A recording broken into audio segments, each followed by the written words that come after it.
नमस्कार, स्वागत है आपका बिहार समाचार में। चलिए जानते हैं आज के बिहार की अब तक की सबसे बड़ी और महत्वपूर्ण खबरों के बारे में। पर इससे पहले आपसे एक छोटी सी अनुरोध है कि इस वीडियो को एक प्यारा सा लाइक अवश्य कर दीजिएगा। आपका एक लाइक करना ही हमारी मेहनत का फल होता है। तो चलिए शुरुआत करते हैं आज की पहली और बड़ी खबर से। बिहार में छात्राओं के लिए बहुत बड़ी खबर इसी हफ्ते जारी होने वाली है। ग्रेजुएशन पास छात्राओं को 50-50 हजार रुपए। बिहार में जिन भी छात्र छात्राओं ने ग्रेजुएशन या इंटर पास कर लिए हैं उनके लिए बहुत बड़ी खबर है। देखिए, बिहार में ग्रेजुएशन परीक्षा में पास होने वाली जिन छात्राओं का ऑनलाइन आवेदन का सत्यापन हो चुका है उनके खाते में बहुत ही जल्द 50-50 हजार रुपए की प्रोत्साहन राशि जल्द ही जारी की जाने वाली है। उनके अकाउंट में डीबीटी के माध्यम से ये पैसे भेजे जाएंगे। इस संबंध में शिक्षा विभाग की ओर से यूनिवर्सिटियों को भी दिशा निर्देश जारी कर दिया गया है। देखिए, मुख्यमंत्री बालिका स्नातक प्रोत्साहन योजना के तहत सरकार के द्वारा ग्रेजुएशन परीक्षा में पास होने वाली छात्रा को 50 हजार रुपए प्रोत्साहन राशि दी जाती है। इसी प्रकार इंटरमीडिएट परीक्षा में पास होने वाली छात्राओं को 25-25 हजार रुपए प्रोत्साहन राशि उपलब्ध कराई जाती है। तो जो भी अब ग्रेजुएशन पास किए हुए हैं उनको 50 हजार रुपए दिए जाएंगे और जो भी इंटर परीक्षा में पास होंगे उनको भी, उन छात्राओं को भी 25-25 हजार रुपए मिलने वाले हैं। बिहार में बेरोजगार युवाओं के लिए नौकरी करने का बम्पर मौका। 15,000 होमगार्ड जवानों के लिए निकलेगी वैकेंसी। बिहार में सरकारी नौकरी की तैयारी करने वाले युवाओं के लिए अच्छी खबर है। बिहार पुलिस में होमगार्ड की 15,000 से भी अधिक पदों पर जल्द ही वैकेंसियां निकलने वाली है और इस भर्ती का प्रस्ताव और रोस्टर बिहार सरकार को भेजा भी जा चुका है। जल्द ही इसके लिए अब नोटिफिकेशन निकाला जाएगा। आपको बता दें कि बिहार में होने वाले होमगार्ड के 15,000 जवानों भर्ती का विज्ञापन केंद्र चयन परिषद की आधिकारिक वेबसाइट csbc.bihar.gov.in पर जारी किया जाएगा और नोटिफिकेशन जारी होने के बाद तय सीमा के अंदर ही आवेदन भी लोगों को करने पड़ेंगे। और देखिए, इसमें क्वालिफिकेशन बहुत ही कम मांगा जा रहा है। इसमें मैट्रिक या फिर ग्रेजुएशन या इंटर पास युवा भी आराम से अप्लाई कर सकेंगे। मुख्यमंत्री नीतीश के बेटे निशांत की राजनीति में आने की बढ़ी चर्चा। हरनौत से लड़ सकते हैं चुनाव। मुख्यमंत्री नीतीश कुमार के बेटे निशांत कुमार की एक बार फिर से राजनीति में एंट्री की चर्चा शुरू हो गई है। ऐसी संभावना जताई जा रही है कि अगर निशांत राजनीति में आते हैं तो हरनौत से चुनाव लड़ सकते हैं। हालांकि इस संबंध में जेडीयू के कोई आधिकारिक बयान नहीं आए हैं, लेकिन पार्टी के शीर्ष नेता लगातार इसे नकारते रह रहे हैं। साथ ही यह भी कह रहे हैं कि अगर निशांत राजनीति में आएंगे तो उनका स्वागत किया जाएगा। देखिए, मुख्यमंत्री नीतीश कुमार ने 1985 में हरनौत विधानसभा से चुनाव जीतकर अपनी राजनीति की शुरुआत की थी। ऐसी चर्चा है कि यदि निशांत राजनीति में आते हैं तो वह भी हरनौत से ही चुनाव लड़ सकते हैं। और वर्तमान में अभी हरनौत के विधायक हरि नारायण सिंह हैं, जिनसे यह सवाल किया गया तो उन्होंने कहा कि निशांत कुमार ऐसा कुछ भी नहीं कर सकते हैं और मुझे इस बारे में कोई जानकारी नहीं है। तो अब होली के बाद ये देखा जाएगा कि निशांत कुमार आखिर राजनीति में कदम रखते हैं या नहीं। निशांत कुमार ने पिछले कुछ समय से मीडिया से दूरी बनाई है और सार्वजनिक सभा में भी भाषण नहीं दिए हैं, जिसके कारण विपक्ष उन पर सवाल उठा रहा है। हालांकि जेडीयू में अभी तक कोई आधिकारिक बयान नहीं आया है कि निशांत कुमार राजनीति में आएंगे या नहीं आएंगे। बिहार में बहुत ही जल्द मिलेंगे 1 लाख युवाओं को नौकरी। 16 फरवरी से सभी जिलों में लगेगा रोजगार मेला। जी हां, बिहार सरकार अगले 6 महीनों में ही बिहार के 1 लाख युवाओं को रोजगार देने जा रही है। इसके लिए 16 फरवरी से सभी जिलों में रोजगार मेले का आयोजन किया जाएगा और IT, health care, automobile, security services, micro finance, manufacturing, marketing और हॉस्पिटैलिटी आदि क्षेत्रों में नौकरी के अवसर उपलब्ध करवाए जाएंगे। युवाओं को व्यावसायिक मार्गदर्शन भी दिया जाएगा। इसलिए बिहार के युवाओं से अपील है कि वे रोजगार मेले में अधिक से अधिक संख्या में भाग लें और रोजगार के अवसर का लाभ उठाएं। इसके साथ ही बिहार की सरकार युवाओं के लिए रोजगार सृजन और कौशल विकास के लिए निरंतर प्रयास भी कर रही है। बिहार में स्वास्थ्य विभाग में होगी बम्पर बहाली। 3662 स्पेशल डॉक्टर और 17,000 से ज्यादा मेडिकल स्टाफ की होगी भर्ती।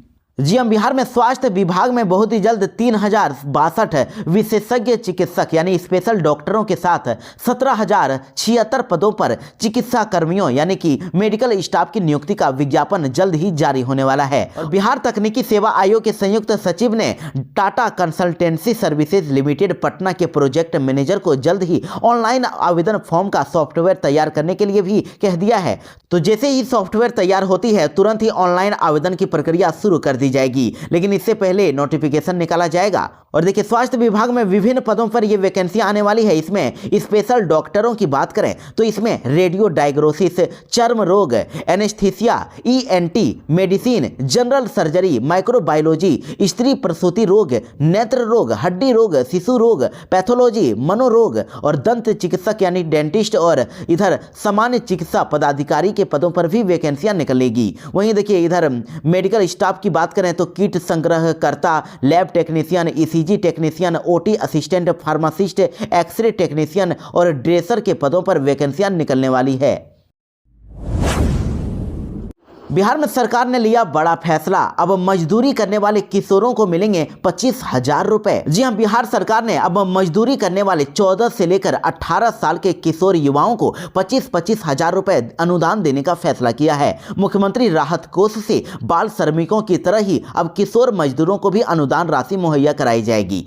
श्रम संसाधन विभाग की ओर से ये जानकारी दी गई है। आपको बता दें कि हाल ही में सरकार ने बाल श्रम से जुड़े नियमों में बदलाव किया है। इसके तहत अब बाल श्रम से विमुक्त कराए गए किशोरों के पुनर्वास के लिए अब ये राशि दी जाएगी। तो सरकार की ओर से इस आर्थिक सहायता से उनको शिक्षा के लिए प्रोत्साहित किया जाएगा या फिर आगे जीवन यापन करने के लिए उनको प्रेरित किया जाएगा। बिहार के किसानों के लिए बड़ी खबर, PM मोदी जल्द ही जारी करेंगे 19वीं किस्त के 2-2 हजार रुपए। प्रधानमंत्री नरेंद्र मोदी 24 फरवरी को भागलपुर में किसानों को संबोधित करेंगे। यहीं से देश भर के लिए किसान सम्मान निधि योजना की 19वीं किस्त को जारी करने वाले हैं और साथ ही उनके मुख्यमंत्री नीतीश कुमार भी मंच को साझा करेंगे। तो PM किसान सम्मान निधि योजना के 2-2 हजार रुपए पूरे देश के किसानों के साथ ही बिहार के 80 लाख किसानों के अकाउंट में भी जल्द ही आने वाले हैं। बिहार में अब हर गांव तक पहुंचेगी पक्की सड़क। बिहार में 25,000 किलोमीटर रोड का होगा निर्माण। बिहार में इस साल विधानसभा चुनाव होने वाले हैं और चुनावी माहौल के बीच अब मुख्यमंत्री नीतीश कुमार बिहार भर के विकास कार्यों को तेज कर चुके हैं और अपनी प्रगति यात्रा के दौरान उन्होंने लगातार कई योजनाओं का शिलान्यास और उद्घाटन भी किया। इसी कड़ी में देखिए, अब राज्य के गांव-गांव तक सड़कों को जोड़ने के लिए एक बड़ी योजना पर काम शुरू हो गया है। सरकार ने 25,000 किलोमीटर नई ग्रामीण सड़कों के निर्माण का लक्ष्य रखा है, यानी कि अब हर गाँव में अब पक्की सड़कें बनाई जाने वाली है और अब नई सड़कों का जो निर्माण होगा उसकी निगरानी AI यानी आर्टिफिशियल इंटेलिजेंस की निगरानी में होगी और इस परियोजना पर 25,000 करोड़ रुपए खर्च होने वाले हैं। बिहार पुलिस के जवानों को चेतावनी, शारीरिक रूप से होंगे अनफिट तो चुकानी होगी बड़ी कीमत। बिहार पुलिस में जो भी जवान अब शारीरिक रूप से फिट नहीं होंगे उनके लिए अब नौकरी करना इतना आसान नहीं होगा। बिहार पुलिस में वही रहेंगे जो फिजिकली फिट रहेंगे। फिटनेस में कमी रहने पर पुलिसकर्मियों का जबरन रिटायरमेंट हो सकता है और साथ ही बिहार पुलिस मुख्यालय की तरफ से सभी जिलों के SSP और SP को इस संबंध में पत्र भी जारी कर दिया गया है। देखिए, ADG मुख्यालय की तरफ से जारी आदेश में कहा गया है कि वैसे पुलिसकर्मियों की पहचान करिए जो ड्यूटी के लिए फिट ही नहीं है। बिहार पुलिस मैनुअल 1978 के नियम 809 में स्वास्थ्य के दृष्टि से अयोग्य घोषित पुलिस अफसरों और जवानों को सेवानिवृत्त करने का प्रावधान है, यानी कि उनको तुरंत ही रिटायर्ड किया जा सकता है। कहा जा रहा है कि पुलिसकर्मियों का एक बार फिर से मेडिकल होने वाला है। मेडिकल बोर्ड की रिपोर्ट के आधार पर यह तय किया जाएगा कि उन्हें रिटायर किया जाए या नहीं। बिहार में सरकारी स्कूल के बच्चों का बनेगा एजुकेशन कार्ड, शिक्षा मंत्रालय ने जारी किया आदेश। जी हां, बड़ी खबर है। बिहार के सरकारी हो या फिर प्राइवेट स्कूल, इनमें पढ़ाई करने वाले बच्चों का अब पैन कार्ड बनाया जाएगा। केंद्र शिक्षा मंत्रालय ने आदेश में अगले सत्र से इसे प्रभावी करने की योजना बना ली है। इस नंबर के आधार पर बच्चों का स्कूलों में दाखिला लिया जाएगा। इसके साथ ही अपार ID जनरेट करने के लिए पैन नंबर की जरूरत होगी। पैन नंबर नहीं होने की स्थिति में एडमिशन ही नहीं लिया जाएगा और यदि किसी ने गलत पैन नंबर अगर दिया है तो फिर अपार ID ही जनरेट नहीं होगा। इसके साथ ही उसका एडमिशन भी कैंसिल हो जाएगा। शिक्षा विभाग की ओर से DEO को भेजे पत्र में कहा गया है कि यह छात्रों की एक विशेष पहचान होगी। बच्चों को अपने शैक्षणिक जीवन की शुरुआत के समय ही यह पैन नंबर दे दिया जाएगा। बिहार में सरकारी स्कूल में टीचर अब नहीं कर सकेंगे मोबाइल फोन का इस्तेमाल, विभाग ने जारी किया आदेश। बिहार के सरकारी स्कूलों में पढ़ाने वाले शिक्षकों के लिए काफी काम की खबर है। अब सरकारी स्कूल में शिक्षकों को पढ़ाई के दौरान मोबाइल फोन के इस्तेमाल करने पर रोक लगा दी गई है। हालांकि शैक्षणिक गतिविधियां या फिर किसी जरूरी बात पर टीचर मोबाइल का फोन का इस्तेमाल कर सकेंगे, लेकिन इसको लेकर पिछले दिनों काफी शिकायत सुनने को मिली थी। इसके बाद ही ये एक्शन लिया गया है। तो अब राज्य के सरकारी स्कूल में पढ़ाई के दौरान मोबाइल के इस्तेमाल पर पूरी तरह से रोक लगा दी गई है। शिक्षक अपने मोबाइल को अब ऑफिस में जमा करेंगे या फिर अपने बैग में साइलेंट मोड में रखेंगे और निरीक्षण के दौरान यदि किसी भी शिक्षक को मोबाइल का इस्तेमाल करते हुए अगर पकड़ा जाता है तो उनके खिलाफ विभागीय कार्रवाई भी होगी। साथ ही यदि छात्र भी अगर शिक्षकों की शिकायत करते हैं तो जांच के बाद एक्शन लिया जाएगा।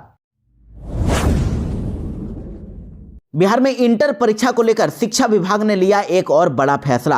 अब से हर जिले में होगा ड्रोन से निगरानी। जी हां, बिहार स्कूल एग्जामिनेशन बोर्ड यानी बीएसईबी की इंटरमीडिएट परीक्षा को लेकर एक नया अपडेट सामने आया है। 17 फरवरी से ये एग्जाम शुरू हो रहे हैं। तो इस बार परीक्षा में नकल पर रोक लगाने के लिए शिक्षा विभाग ने हर जिले में अब ड्रोन की तैनाती करने का फैसला लिया है। ये अब ड्रोन परीक्षा केंद्रों का औचक निरीक्षण करेंगे और कदाचार पर रोक लगाएंगे। ड्रोन के जरिए निगरानी की जाएगी और किसी भी प्रकार की गड़बड़ी रोकने के लिए यह फैसला लिया गया है।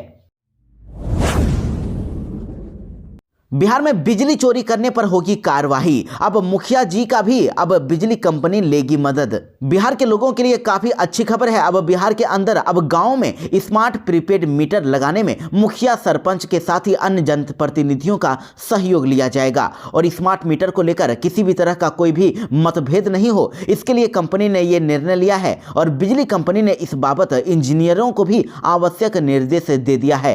और कहा जा रहा है कि सरपंच और मुखिया के घरों में ही सबसे पहले स्मार्ट प्रीपेड मीटर लगाए जाएंगे और उसके बाद ही गांव के अन्य लोगों के और स्थानीय निकायों के जनप्रतिनिधियों के साथ इंजीनियर बाकी उपभोक्ताओं के घरों में जाकर उन्हें स्मार्ट मीटर से होने वाले लाभों के बारे में जानकारी देंगे। वैसे आपको बता दें कि बिजली विभाग ने एक लिस्ट तैयार की है जिसमें यह देखा जा रहा है कि कई ऐसे लोग हैं जिन्होंने एक साल से एक भी यूनिट बिजली खर्च नहीं की है, या तो वो बिजली का उपयोग नहीं कर रहे हैं या फिर बिजली चोरी कर रहे हैं। इसलिए अब उन सभी के घरों में अब घर घर जाकर बिजली विभाग की टीम अब जांच करेगी और कोई भी अगर बिजली चोरी करते हुए अगर पकड़ा जाता है तो फिर उन पर अब कार्रवाई की जाएगी और पुलिस के द्वारा भी उन पर कार्रवाई की जा सकती है। साथ ही जो बिजली बिल जमा नहीं कर रहे हैं उनसे बिजली बिल की वसूली की जाएगी। और देखिए, जानकारी के लिए आपको बता दें कि बिजली विभाग ने कई लोगों पर जुर्माना भी लगाया है। बक्सर के चौसा में देखिए 3 लोगों पर कार्रवाई की गई है। बिजली विभाग ने इस दौरान 3 लोगों पर जुर्माना लगाया। इसमें वंश नारायण राम पर 49,000 रुपये का जुर्माना लगाया गया। रेशमी देवी पति स्वर्गीय राजा मल्लाह पर 24,313 रुपये का जुर्माना लगाया गया और सुरेश राम पर 37,540 रुपये का जुर्माना लगाकर साथ ही प्राथमिकी भी कराई गई है, यानी FIR भी हुआ है। और इस अभियान के तहत अब गांव-गांव में अब लोगों को द्वारा बिजली चोरी को पकड़ा जा रहा है। बिहार में 8 साल से एक ही इलाके में रहे पुलिसकर्मियों का होगा ट्रांसफर। मुख्यालय ने मांगी लिस्ट। बिहार पुलिस में अपनी सेवा दे रहे पुलिसकर्मियों के लिए ये काफ़ी अच्छी खबर आ रही है। अब राज्य के अंदर एक ही जगह पर 8 साल से अधिक समय से तैनात पुलिसकर्मियों का तबादला किया जाएगा, ट्रांसफर किया जाएगा। इसको लेकर लिस्ट मांग ली गई है और राज्य के सभी 12 पुलिस रेंज या फिर क्षेत्र में 8 वर्ष से या उससे अधिक समय से तैनात पुलिस पदाधिकारी एवं कर्मियों का तबादला किया जाएगा। पुलिस मुख्यालय ने इससे संबंधित आदेश सभी क्षेत्रीय IG और DIG को भेज दिया है। भागलपुर से पटना की यात्रा होगी अब आसान। जल्द ही शुरू होगा वंदे भारत एक्सप्रेस ट्रेन का परिचालन। भागलपुर के लोगों के लिए बड़ी अच्छी खबर है। जल्द ही भागलपुर से पटना के बीच वंदे भारत ट्रेन की शुरुआत की जाएगी और सिर्फ 3 घंटे में यह ट्रेन 223 किलोमीटर का सफर तय करेगी। वंदे भारत एक्सप्रेस के ट्रायल की तैयारी शुरू कर दी गई है और रेलवे इसके लिए नई पिट लाइन के अधूरे काम को पूरा करने में अब जुट गया है। बताया जा रहा है कि 24 फरवरी को PM मोदी बिहार दौरे पर आ रहे हैं। ऐसे में संभावना बताई जा रही है कि भागलपुर में आयोजित कार्यक्रम के दौरान PM मोदी इस ट्रेन को हरी झंडी दिखा सकते हैं। मणिपुर के मुख्यमंत्री बीरेन्द्र सिंह ने दिया इस्तीफा। अमित शाह से मुलाकात के बाद लिया बड़ा फैसला। मणिपुर से बड़ी खबर सामने आ रही है, जहां के मुख्यमंत्री बीरेन्द्र सिंह ने अपने पद से इस्तीफा दे दिया है। बताया जा रहा है कि कल उन्होंने केंद्रीय गृह मंत्री अमित शाह से मुलाकात की और अमित शाह से मुलाकात करने के बाद बीरेन्द्र सिंह ने यह फैसला लिया। राज्यपाल को मुख्यमंत्री ने इस्तीफा सौंपा है और मुख्यमंत्री के इस्तीफे के बाद मणिपुर में राजनीतिक सरगर्मियां तेज हो गई है। बिहार में 31 शिक्षकों पर होगी कार्रवाई, खत्म हो सकती है नौकरी। बिहार में बिना सूचना के गायब रहने वाले 31 शिक्षकों के खिलाफ अब शिक्षा विभाग ने बड़ी कार्रवाई की तैयारी कर ली है। इन शिक्षकों की सेवा समाप्ति की जा सकती है, यानी नौकरी से ही इन्हें हटाया जा सकता है। शिक्षा विभाग ने बिना सूचना के लंबे समय से गायब 31 शिक्षकों की लिस्ट तैयार की है और इन संबंधित विद्यालयों के हेडमास्टरों को भी सख्त चेतावनी दी गई है। आपको बता दें कि बीईओ को निर्देश दिया गया है कि इन शिक्षकों के योगदान पर रोक लगाई जाए और बिना विभागीय अनुमति के इन्हें विद्यालय में शामिल नहीं किया जाएगा। शिक्षकों की इस सूची में कई अन्य फर्जी शिक्षक भी शामिल हैं। फर्जीवाड़ा उजागर होने के बाद ये शिक्षक फरार हो गए थे। बताया जा रहा है कि करीब दर्जन भर शिक्षक ऐसे हैं जिन्होंने पिछले साल सक्षमता परीक्षा के लिए एक ही टीईटी प्रमाण पत्र यानी कि एक ही टेट परीक्षा का प्रमाण पत्र देकर नौकरी हासिल कर ली थी। सबसे ज्यादा फर्जी शिक्षकों की संख्या बांका प्रखंड में है और जिला कार्यक्रम पदाधिकारी ने बताया कि इन शिक्षकों की अब सेवा समाप्ति की प्रक्रिया जारी है। ई शिक्षा कोष से भी इनके नाम हटाए जा रहे हैं। महाकुंभ जाने वाले यात्री जरा ध्यान दें, पूर्णिमा से पहले ही प्रयागराज संगम स्टेशन हुआ बंद। जी हां, प्रयागराज महाकुंभ में श्रद्धालुओं का जन सैलाब उमड़ रहा है। भारी भीड़ देखी जा रही है और इस भारी भीड़ को देखते हुए प्रयागराज संगम स्टेशन को रविवार यानी 9 फरवरी की दोपहर 1:30 बजे से बंद कर दिया गया है। वहीं क्राउड कंट्रोलिंग के लिए स्नान पर्वों पर पहले भी स्टेशन बंद किया जा रहा है। 12 फरवरी को पूर्णिमा है और जिसके लिए इससे पहले 11 फरवरी से ये बंद किया जाने वाला था, लेकिन भारी भीड़ को देखते हुए अब कारण यही है कि अब इसे बंद कर दिया गया है। बिहार में एक सरकारी अस्पताल में चली अंधाधुंध फायरिंग, बदमाशों ने एक शख्स को मारी गोली। बड़ी खबर बिहार के सहरसा से आ रही है, जहां बेखौफ अपराधियों ने तांडव मचाया। सदर अस्पताल में दिन दहाड़े ही बेखौफ अपराधियों ने सुरक्षा गार्ड के सुपरवाइजर को गोली मार दी और इस वारदात के बाद इलाके में दहशत का माहौल बन गया है। आपको बता दें कि जानकारी के मुताबिक सदर अस्पताल में सुरक्षा गार्ड के सुपरवाइजर संजीव कुमार को अपराधियों ने गोली मार दी है और जिससे वह गंभीर रूप से घायल हो गए। गोली चलते ही सदर अस्पताल परिसर में अफरा तफरी मच गई और घटना के बाद अस्पताल प्रशासन और पुलिस को सूचना दी गई, के बाद घायल संजीव कुमार को तुरंत ही अस्पताल में भर्ती कराया गया। फिलहाल उनकी हालत नाजुक बनी हुई है। तो अब अपराधियों की पहचान करने के लिए अस्पताल परिसर में लगे सीसीटीवी कैमरों को अब पुलिस खंगाल रही है और प्रारंभिक जांच में ये स्पष्ट नहीं हो पाया है कि यह हमले के पीछे आखिर क्या कारण है।